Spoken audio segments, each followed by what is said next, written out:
Hello, everyone. This is another episode of Fire Breathing Rob. Please like, subscribe, and share our videos. We are a progressive millennial podcast, sometimes featured on our radio stations, on 10 of them. And also, besides that, we're also making this YouTube podcast to show all over Facebook. And even if you're not on Facebook, Instagram, Twitter, whatever you want to do, please feature these videos because we have amazing interviews with amazing people. I have somebody that I've learned about through the progressive movement. He is over in Oregon, and he is Mayor Mark Gamba of Milwaukee, not Wisconsin, but Oregon. And he's a former National Geographic photographer who has, he's had a firsthand look at climate change. He's running for Congress in Oregon's 5th District against Kurt Schrader. So, Mayor, thanks so much for coming on the program. Greatly appreciate it. Yeah, happy to be here. Thank you. All right, so Mayor, with all the craziness going on with the coronavirus, it's in full swing, and it's actually getting a lot worse, whether the president's going to say it or not. I mean, that's what we've heard from a lot of governors, doctors, and nurses, that it's getting worse. How are you handling this crisis as a mayor? Well, last week, the 25 metro mayors, so there's right around the Portland metro region, there are 25 cities, and we formed an organization a few years back called the Metro Mayors Consortium. We meet once a month to work on various state level laws that would affect our cities. We all met, by phone, the way we're all meeting these days, to talk about doing a stronger stay-at-home program than Oregon had so far. We know that we don't have nearly enough personal protective equipment. We know that we don't have nearly enough ventilators, ICU units, isolation units, any of that stuff. So if the coronavirus, when it picks up steam like it will, we will have doctors and hospitals that are overwhelmed. So the mayors had a strong interest in seeing people self-isolate a lot more and reached out to the governor.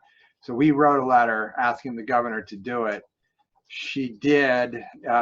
Her stay-at-home order was a little looser than we would have liked. We had specifically recognized types of businesses that we were going to allow to stay open, like grocery stores, the people who supply web service, all the things we have to continue to have. But if they were non-essential businesses, we were asking that they be closed. She left it a little more open than that. And I'm daily, dealing with emails and phone calls from people that are concerned. Either they're an employee there and they don't feel like they're safe, or they're somebody that goes there and they don't feel like the employees are safe. So it's an ongoing process. So let me ask you this, Mayor Gamba. Now, we have the Congress and the president. They're fighting right now over a bill to help out, our nurses, our doctors, the American people, because a lot of people aren't on work. I am a teacher down here. I'm in Florida. We're out of work. I actually work a second job seasonally at a hotel. The hotel shut down, so I'm not getting any income from that. We're doing some online teaching now that's about to start. But, it's tough for us also.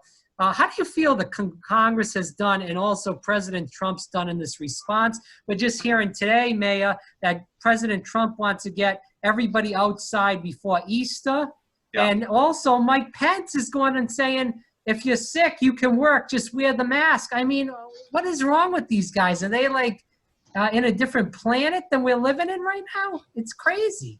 They are so, Trump has been hanging his hat on re-election on the stock market and the economy, and this terrifies him. He knows that this is going to tank the stock market and the economy, and it terrifies him that it will cost him the election. And he really doesn't care about people. I mean, that's been obvious from the beginning of his time in office. He really doesn't give a shit about normal people. So what do I think? I think that the federal government is utterly failing. I think we Yeah. we had lots of warning. We had as much warning as South Korea had. We had as much warning as Singapore and Japan had as to what was coming. It was really obvious it was coming to anybody that was paying attention. We Mhm. should have been, he should have used the whatever that War Powers Act is called. I always forget the name of it, but the act that Right. allows him to cause manufacturers to make certain things. He should have used that months ago to cause testing kits to be widely available, to cause the PPE to be widely available, to cause ventilators and all the things that they need for intensive care units. Those should have been ramped up into production 2.5 months ago, and they still aren't. We are in a position right now. It's the most ridiculous, horrible thing I've ever heard. You have states bidding against other states with manufacturers to get the materials that they need. So he's turning this pandemic into a price war, a bidding war Right. on life-saving materials. Yep. It's Scary. horrific. It's literally a crime against humanity. And I'm scared, and I have elderly parents, and my mom has asthma, as do I, and I'm deathly scared to go out, to any kind of restaurant. No, I mean, you can't go into restaurants, but to go out in general, even outside, because if I catch this, I am going to be in some deep trouble, even though I'm a millennial with my asthma. So I'm really scared. It's, and we're seeing a lot of millennials also now going into the hospital, Yeah. 20% now, where they said, oh, if you're a young person, young guy, young girl, you can get away with it. Whereas now we're seeing that it affects us just as much, or as, somebody that's an elderly person. But I want to talk about this. We saw it throughout, I've talked to quite a few candidates on this program, Mayor Gamba, and, it seems like a lot of the coronavirus is really hurting their campaigns. They're not obviously able to do campaign rallies, not able to shake hands, meet people. Everything is digital. Everything is Facebook and Instagram and Twitter now. How has the coronavirus affected your campaign? Well, the coronavirus is utterly changed. I mean, we are building a new airplane as we fly it. Right. It's nuts. Our campaign was based on the doors. We had 1,400 volunteers signed up to knock doors for us, and we got in whatever it was, 2 or 3 weeks as the weather started to get good here in Oregon, and that was it. The coronavirus started. We were one of the first campaigns actually to call for an end to public gatherings. We had so many house parties scheduled this month. That's the other part that's killing us, is fundraising. The vast majority of our funds are coming from house parties because we're not taking corporate money at all. Right. So, we get some online donations, and I've got people that regularly donate too, but the vast majority was from house parties. And we literally, I think, had 15 house parties that we had to cancel this month. So not only can we not knock doors, but we don't have the money to pivot to something like, advertising. So we are all online. I'm trying to do daily live Facebook broadcasts. We're trying some house parties digitally, but it's tough. It's not the same. So it's going to be interesting. Mayor Gamba here on Fire Breathing Rob, the mayor of Milwaukie, Oregon here, running for Congress. Mayor, I'm definitely going to get on Bernie a little bit into the interview and Medicare for All. That is something that needs to be said, as you have already said it just now. But I want to get into have the viewers and the voters, I guess, know a little bit more about you. What got you into politics? Climate change. Okay. So as you said at the top, I was a National Geographic photographer. I've seen a lot of the world. I was seeing, I knew about it, 35 years ago, whenever Al Gore gave his speech on the floor of the Senate. And I've done a lot of reading about it. So I had some idea of what it was going to look like. And I also had some idea of their projections on how long it would take for that to begin to happen. And in working underwater and up around glaciers, I was beginning to see the changes much earlier than were predicted. I was seeing coral reefs bleaching. I was seeing glaciers that had receded by miles, like 5 and 6 and 7 miles worth of glacier that had receded. And that's not natural, right? That's not part of the normal cycle of growth. And so it was clear to me that climate change was happening. It was clear to me that it was happening faster than anybody thought it was supposed to.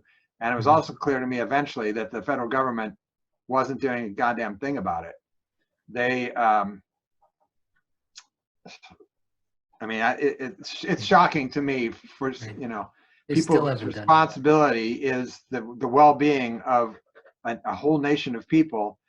And they're told by scientists, here is this thing that will literally, within 80, 90, 100 years, cause the human race to become nearly extinct, if not extinct, and they don't do anything about it. So anyway, I was just depressed about it for quite a while, and finally I just decided to run for office. And since I wasn't a billionaire, I couldn't run for president, so I ran for city council instead. Right. And now, you know, Milwaukee has one of the strongest climate action plans in the state, and we're implementing it. We have, because of our climate action plan, our county is also doing one. There's 2 bigger cities, Bend and Salem, that are now using our climate action plan as their model. There's another county down on the coast that's doing it. So the thing I set out to do, which was to show the example that, look, a little blue collar town can address climate and not destroy the economy, you know, which is the usual line of argument. Yeah. And so we have proved that model, and it was working. If we had another 35 years, it would have been a decent way to go. But when the IPCC report came out, whatever it was now, almost 2 years ago, and I saw that we had at that time 12 years to stop the worst effects of it, I was like, okay, I can't, just doing what I'm doing locally isn't going to cut it. I need to run for Congress, because Schrader, who has been my congressman now since the last redistricting, is terrible on climate. He's a Democrat theoretically, but he voted for the Keystone XL pipeline. He voted to allow American oil to be exported. He's got a climate bill in Congress right now. He's partnering up with a coal state legislator. They've written this bill that basically gives the coal companies and the oil companies and the fracking companies billions of dollars for the next 10 years to develop carbon capture and sequestration. And then in 10 years, they're required to start using it. And I'm like, Kurt, in 10 years, it's game over. Yeah. We have to be doing it now.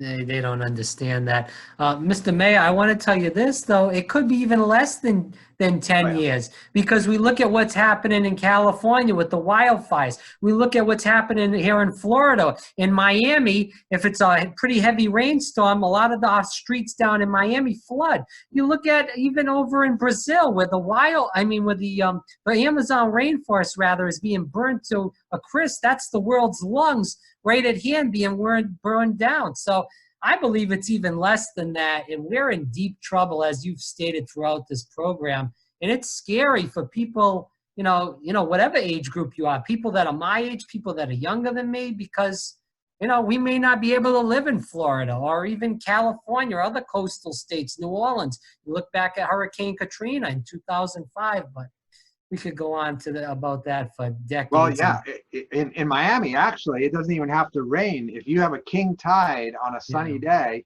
the streets flood about a foot and a half deep in some places, because it's just coming back up through the storm sewers. The ocean is coming back up through the storm sewers.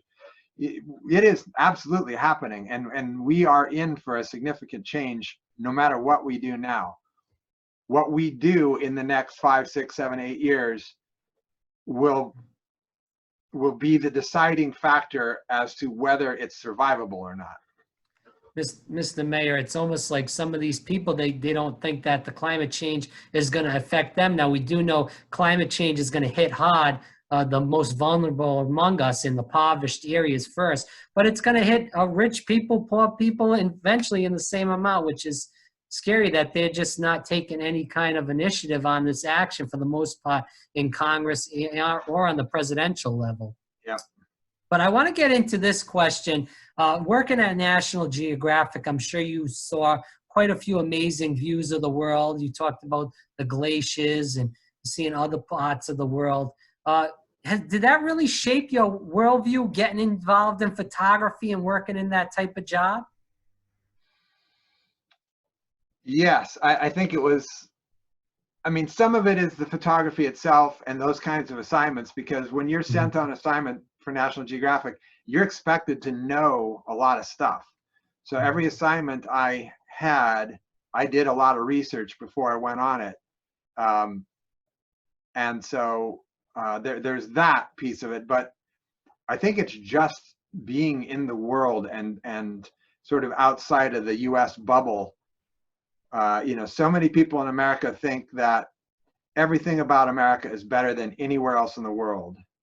And it's just simply not true. One of the early really striking things to me, I was down in Chile and I was in a park one day and ended up in a conversation with a bunch of young kids. I would say they were probably middle school age kids.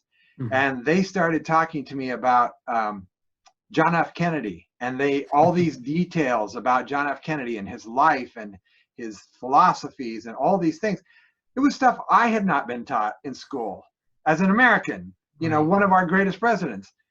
And these Chilean kids knew way more about it. And that was kind of my first wake-up call. So I started paying attention at that point to things like that. And, anything from healthcare to education to a lot of stuff, even the way they're dealing with their environment. There's a lot of countries that are way ahead of the US. I agree. Working in the education system now and also going to a college and having my master's degree at a college that was over 20% international students. Some of those students, not all of them, but a good majority of them knew some stuff that, about politics, because that's what one of the subjects I studied rather. They knew some of the stuffs that a lot of the American kids in the class didn't even know. So I totally agree with you. But that shows, I'm a teacher and I love our teachers. It's mainly these, people that, as our governor is, they focus on testing and they focus on all these standardized tests. And if that's not teaching any of our students anything, and they really hurt teachers by doing that. And in Florida, they actually base a lot of the pay on how many students pass those standardized tests, which is a travesty and really hurting our teachers. Not sure if they do that where you are, but they do it in Florida, and it's really disgraceful because it doesn't give a lot of power to the teacher to focus on the student learning in general. No, it's very distressing. And college, a lot of my youngest daughter actually moved to England to go to college because even though she was a 4.0 student and was getting all kinds of scholarships from the US colleges, it was still cheaper for her to go to London and pay full boat than it was for her to go to school with a bunch of scholarships here in the US. I mean, that's disgraceful. And, we need to be able to work on these issues. And Bernie Sanders, thankfully, has brought up a lot of these issues. I want to get back to the photography thing quickly as the last question on that aspect. Any amazing stories that, touched you working for National Geographic? I know you spoke about the Chilean students, but any kind of stories with any kind of animals or being in Antarctica, watching the glaciers, anything like that? Yeah, there was a one story that I tell at some of my events that was pretty moving. It was back in 2000. I was shooting for the Geographic. I was working off of the west coast of Australia, off the Ningaloo Reef in the Indian Ocean. And the water that day was really thick with plankton. And I was just shooting with just working with mass snorkel and fins. And of course I had my camera and housing. And out of this thick, gloomy water comes a school bus sized whale shark. Wow. With a mouth about 6 feet wide. And the shark is coming right at me. Now, Gosh. I know that whale sharks are plankton feeders, right? Yeah. But my lizard brain just sees this really, really big shark headed right at me. So I took a quick breath and I dove down to the shark's level and I started shooting, and it's still coming straight at me. So I start swimming backwards as fast as I could. And I'm thinking that eventually the shark, when it gets close, it will turn away from me. At the last second, when I was almost out of breath and it was obvious the shark wasn't turning, I kind of tucked the housing of the camera into my chest so I wouldn't hurt the shark, and I ducked under its mouth. Wow. And as I'm rolling down the belly of this shark, it occurred to me that as I passed that big giant tail, if it whacked me, I could be knocked unconscious. Yeah. And obviously it didn't. And I popped up and checked the camera. I was out of film. So I swam over to the dive boat, and the captain came up to me and he said, "That was wild. As the shark passed over you, it sort of rose up in the water column a little bit. And as the tail passed you, it stopped finning." Wow. So the shark That's was incredible. trying to keep from hurting me. Wow. And that moment ended up being my second cover for National Geographic Adventure.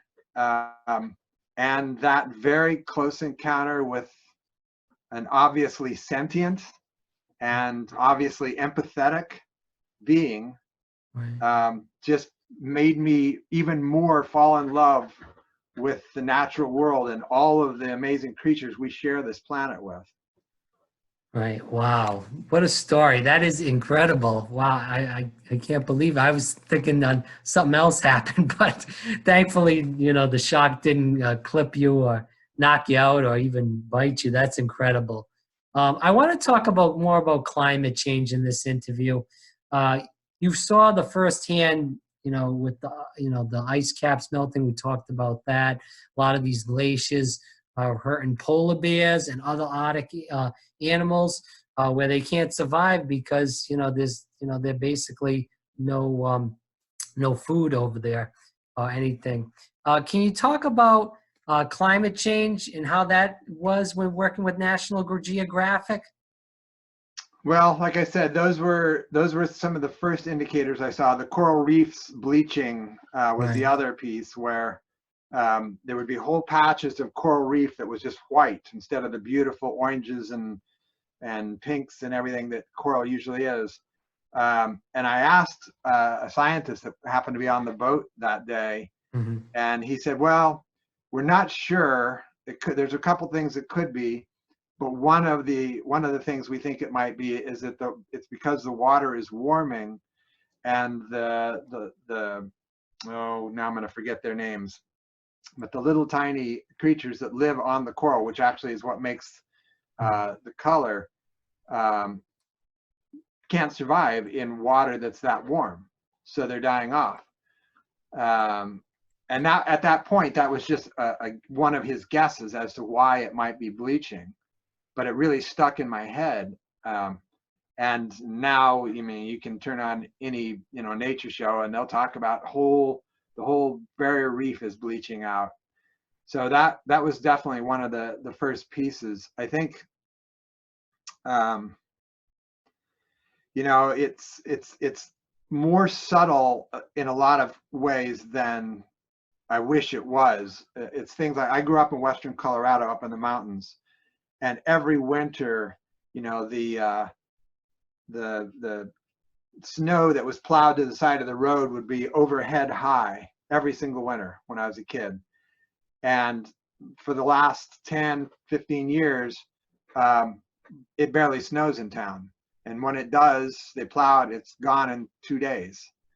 So we're seeing the changes and the precipitation changes. What is worrisome is that it's meant to get more erratic and more violent And so when it comes right down to it, the problem that people are really going to experience is that they're going to starve to death. Because if you're a farmer and you're planting crops and you don't know this year, is it going to be hot and sunny and no rain? Is it going to be, am I going to get a giant rainstorm and flooding in July? Is it going to snow in August? I don't know what's going to happen. So you plant your best guess, and maybe you get lucky and maybe you don't. But what that's going to do is dramatically reduce output of farmers. And we are pretty overpopulated as a species. So when there is less food available, people are going to feel it. And as you said, it's going to be the poorest among us that feel it worst and hardest.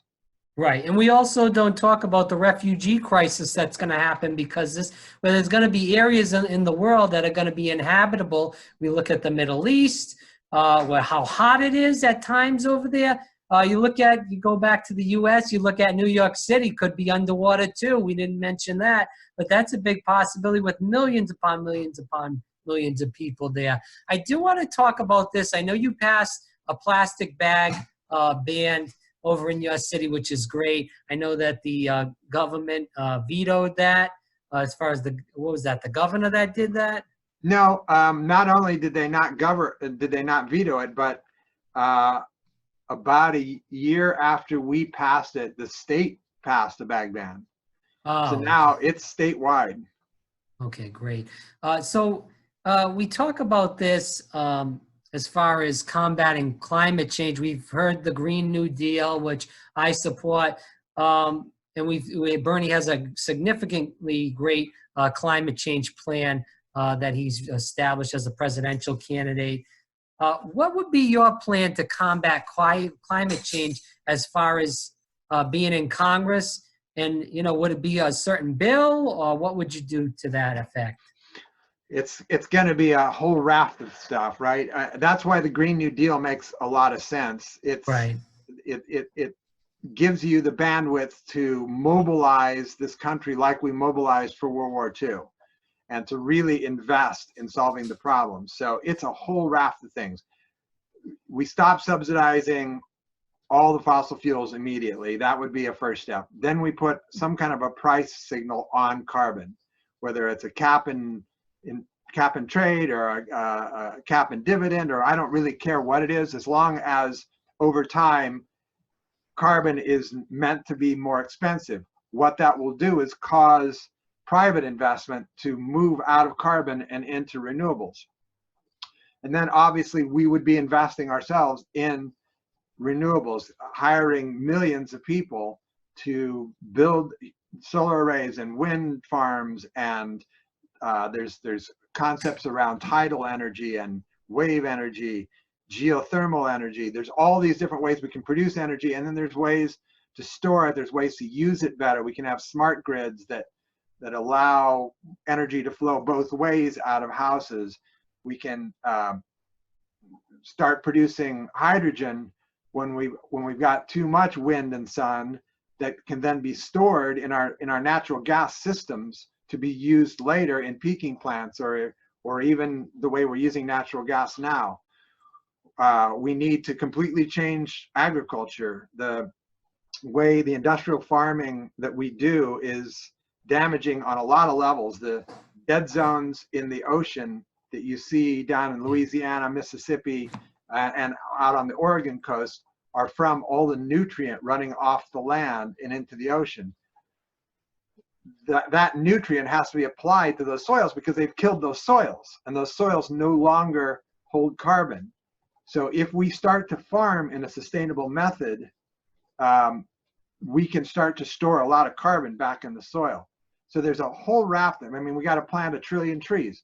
We got to protect the forests we have. We have to change the way we're logging. There's 100 different ways that we need to address this. Last question on climate.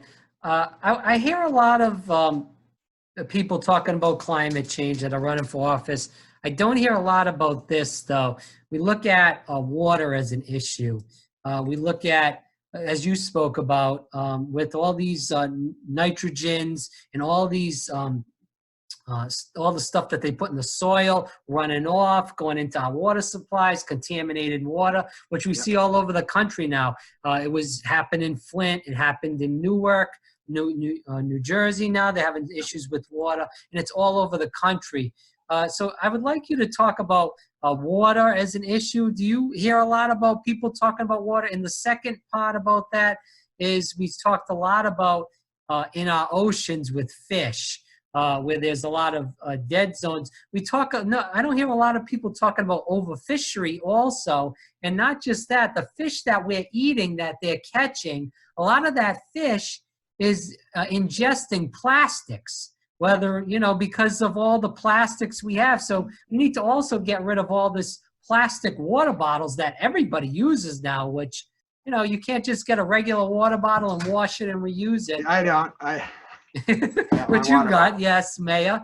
But not a lot of people talk about the fish ingesting the plastics and also the water issue in general.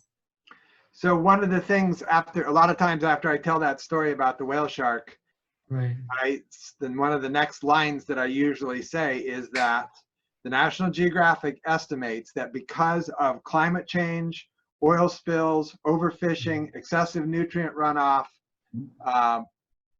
plastics and other pollution, by the year 2048, the oceans will be effectively dead. Jeez. And that's obviously, that's definitely within your lifetime. It's potentially within my lifetime that we will literally see the vast 2/3 of this planet will be effectively dead. So absolutely, we have to clean up our act on every level. We have to stop climate change so we stop acidifying the oceans. In Oregon, one of the big industries is the shellfish industry. They grow a lot of oysters.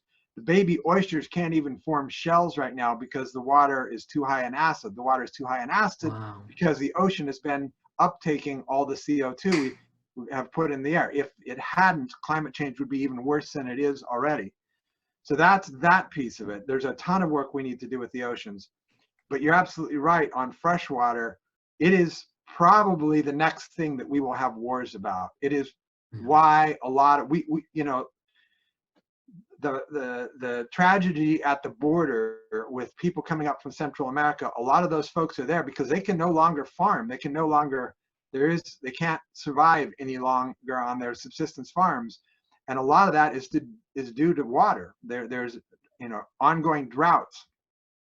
So between the droughts, between glaciers melting, so a lot of the Western United States, at least, the summer water that we utilize in Colorado and Oregon and Washington and Montana, Idaho, and to some degree even California, comes from glacier melt during the summer, right? If there are no more glaciers, there's no water to be produced in the summer. We have poisoned through fracking, and we have overdrawn on a lot of the subterranean water, right? That there's not an endless supply of groundwater, but in certain parts of the country, they have been using it so heavily that the water table is dropping dramatically. So we've got that problem. We're poisoning other groundwater with fracking. We've poisoned a lot of the surface water, as you pointed out earlier, with the pesticides and the herbicides and all the industrial waste that for years we thought we could just dump things into the river. You sound like you're from somewhere up in the Northeast. Rhode Island. Yeah, there you go. I'm guessing you know about some of the rivers that caught fire, 20, 30 years ago. They were so polluted. Yeah. What is your biggest accomplishment as mayor of Milwaukee? Well, it had to do with the climate action that we're doing. So in order to get my council there, we went through a whole process. First, we did a visioning, and out of the visioning, we wrote a really amazing vision with the input of the whole community. And the first line of that vision says that by 2040, Milwaukee will be a flourishing city that is entirely equitable, delightfully livable, and completely sustainable. And then it goes on and details all of that in it's like a 30-page, 40-page document. We then took that and we built our climate action plan, and now we're doing our comprehensive plan, which is baking all of that into the actual code and zoning in the city. So it can't, I mean, it would be really hard to pull it back out. In that, there are things that we know we need to do. So in the climate action plan, we know that we need more people walking and biking rather than driving their cars. So one of the biggest things, one of the things that shocks most other mayors when I tell them about it, is we're investing $52 million over the next 9 years in bike and pedestrian infrastructure. So all of our schools will have safe routes to schools. You'll be able to walk or bike safely from the grocery store to the housing complexes, to the old folks' homes. It will be an amazing network of bike paths and bike lanes and good sidewalks throughout the city. And we did that with we added money to a charge on the water bill of $4.85. But the day that hit people's mailbox the first time, we got exactly 2 angry phone calls, because we had put so much effort into the process, and so many people had input and said, we need a crosswalk there, we need a sidewalk over there, we need a flashing yellow beacon here. So everybody had buy-in by the time we did it. $52 million, that is 1/3 of our city's annual budget. It's a huge amount of money. So that was a big lift, and it'll make the city much more equitable, much more livable, and obviously much more sustainable. What about public transportation? We don't hear a lot of, I see this issue in Orlando, and when I went to school in South Florida, Fort Lauderdale and Miami, there's not a lot of money that's, we're in Florida, of course, but there's not a lot of money put into public transportation, buses. We have a lot of people that work at Disney, Universal, all these theme parks, and a lot of them take 2 or 3 buses to work. They're going to leave like 3 or 4 hours to get to their job, which is insane. Then plus they're there 8, 9 hours a day. That's like a full long day of, that's crazy. I don't know how some people do it. But did you talk about that when you were talking about as far as a green policy for your town? Yeah, so like I said, we're part of the greater Portland metro region. Portland metro region has a mass transit system called TriMet. TriMet has one of the better light rail systems in the country. And then interspersed with that light rail system, there's a pretty good bus system. Now, if you live on the opposite side of the metro region from your job, and it's just you're in the wrong place, it could still take you a couple hours to get to work in the morning. So one of the many committees I sit on at the metro level is a committee right now that's looking at how do we improve our mass transit system. And myself and a couple of the other mayors and several activists are really trying to ramp up our bus system so that not only do we have more buses and they're more frequent, but they're on routes that separate them from the traffic so that they're not stuck in the traffic, or that we put bus-only lanes on streets so that when people are sitting there in that congestion every morning, they're watching the bus go by them. So they're thinking, damn, I should get out of my car and go get on the bus. That's our goal. It's going to be a huge lift to get there. But as far as the Milwaukee part of it, we do have written into our climate action plan to add shuttle services within our city to get folks from the neighborhoods down to the light rail station, and from the light rail station out to the industrial areas for the jobs. So we hope to have that. It's going to probably be a couple of years. Everything always takes forever. I agree. And thanks so much for your time, Mayor Gammon, here on Fire Breathing Rob. I have a question about this. I hear a lot about homelessness all over the country. We just had somebody on that talked about Skid Row in Los Angeles, but we see a lot of homeless people here in Florida as the warm climate. I hear a lot about homelessness in Portland. Can you talk about why there's so many homeless flocking toward Portland?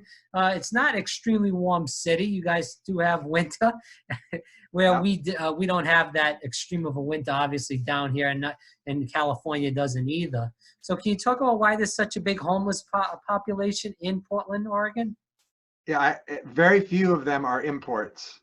Most of the Okay. people that are homeless, and I know this because a friend of mine actually did research, did a really robust study about 3 years ago. I was sitting on an advisory committee around homelessness, and this guy that works for Health, Housing, and Human Services went out and interviewed literally 25% of the homeless population. So we know exactly where they come from. They come from the Portland metro region. As a matter of fact, where most of them were camped, they could practically point to the last place that they were housed. The reason there are so many homeless in Portland and the entire West Coast and in every other metropolitan region, honestly, it's across the country, is because the cost of housing has risen far faster than jobs have, right? So think about this. I'm sure that you've experienced it in Florida. Rents will go up maybe 8 or 10% every year, right? Rent for just a Right. typical 2-bedroom, nothing special kind of apartment. So let's say you got into that apartment and it was a $700 apartment when you got it, and you were stretching to pull it off because you only made, whatever, $2,000 a month. But you're like, okay, I can handle that. I can make that. But every year it goes up 10%. Pretty soon you're paying 50% of your income just for your rent. And eventually that becomes untenable. Your car breaks down, you have a medical issue, any other thing, and you're out on the street. That's what's going on, and it is across the country. We have allowed, as a government, the federal government, to hold the minimum wage down at $7.25 an hour, which causes the whole rest of the tier of job payment to also be lower. And at the same time, we're totally allowing housing to be whatever the market will bear. So there is no place in the Portland metro region where someone earning the average pay can afford an average 2-bedroom apartment. To end the interview, Mayor Gamba, and thank you so much for your time. I really appreciate this. Can you tell the viewers, first of all, why they should vote for you instead of Kurt Schroeder, and also where they can find you, help you, and donate for you? Sure. So I'll start with the last one. It's markgamba.com. Very simple. markgamba.com. If all the things we talked about today are anything that you care about, if you care about ending homelessness through causing people to be paid a living wage, not just barely on the edge of functioning wage, if you care about every single person in this country having world-class medical care, and by the way, saving the country money in the process, if you care about having a livable planet in 40 years, it is critical that we get rid of as many of the neoliberals as we can get. And neoliberals of Democratic or Republican stripe, I don't really care. They are the problem. We have to get rid of them. And I am not that. I am a practical person. The things that I have done in the city of Milwaukee, we're building 400 new units of affordable housing. On a per capita basis, that's probably more affordable housing units than any place else, because our entire, I think there's only, 9,000 households in the city of Milwaukee, right? Oh, wow.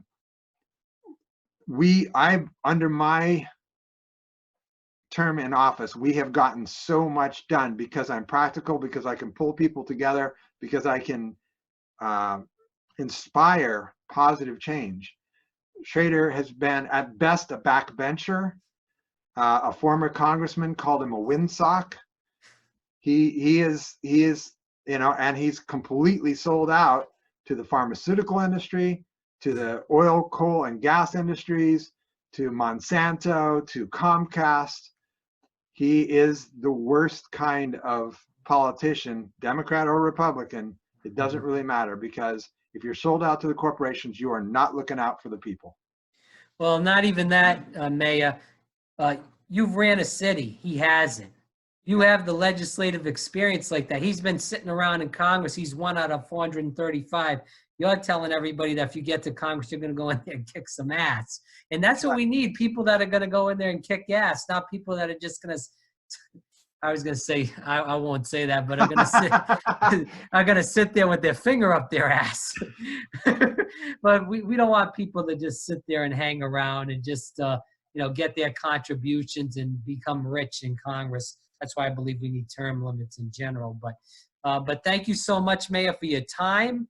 And you're awesome, and I appreciate you. And I think the people of Oregon need a fighter like you, but not just Oregon. The people of America need some more people like you to fight in the Congress and in their cities and states in general. So thanks so much for your time, and I appreciate it. You betcha. Thank you for having me on.